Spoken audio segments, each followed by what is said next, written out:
மாநாடுடைய முகப்புரையில அறிஞர் அண்ணாவையும் புரட்சி தலைவர் எம்ஜிஆர் அவர்களையும் ஏன் மாநாடுடைய முகப்புரையில தலைவர் விஜய் அவர்கள் கொண்டு வந்தாருங்கிற ஒரு பெரிய விவாதம் உருவானது. அந்த விவாதத்தின் பதிலை நாங்கள் கூறுகிறோம். அண்ணா அவர்களுடைய குறிக்கோள் இருந்து விலகிட்டார். அப்ப விலகும் பொழுது யார் அண்ணாவுடைய கொள்கைகளை இன்றைக்கு கடைபிடிக்க முடியும், நிர்வாகத்தில் கொண்டு வர முடியும்? ஒரே தலைவர், எங்களுடைய தலைவர் அவர்கள் தான்.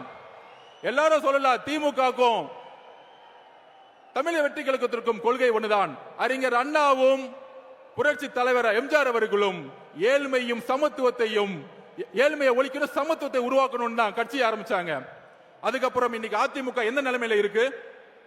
அண்ணா அவர்களுடைய குறிக்கோள் வந்து திரு மு க ஸ்டாலின் அவர்கள் விலகிட்டாரு. ஆனா புரட்சி தலைவர் எம்ஜிஆர் அவர்கள் உருவாக்கிய கொள்கை, அதை வழிநடத்திய அம்மா ஜெயலலிதா அவர்களுடைய கொள்கையிலிருந்து தடமாறி இன்னைக்கு பிஜேபியோட உறவு வச்சுக்கிட்டு தமிழகத்துல பிஜேபியை இன்னைக்கு பின்புற வாசல் வழியாக அதிகாரத்தை அடைகிறதுக்கு அதிமுகவுடைய இன்றைய தலைமை எல்லா முயற்சிகளும் செஞ்சிட்டு இருக்கு.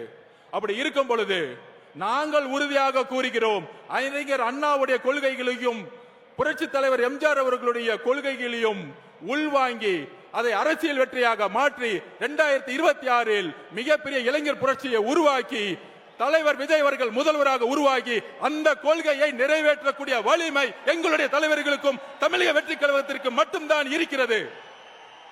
இதற்கு தான் எங்களுடைய பதில்.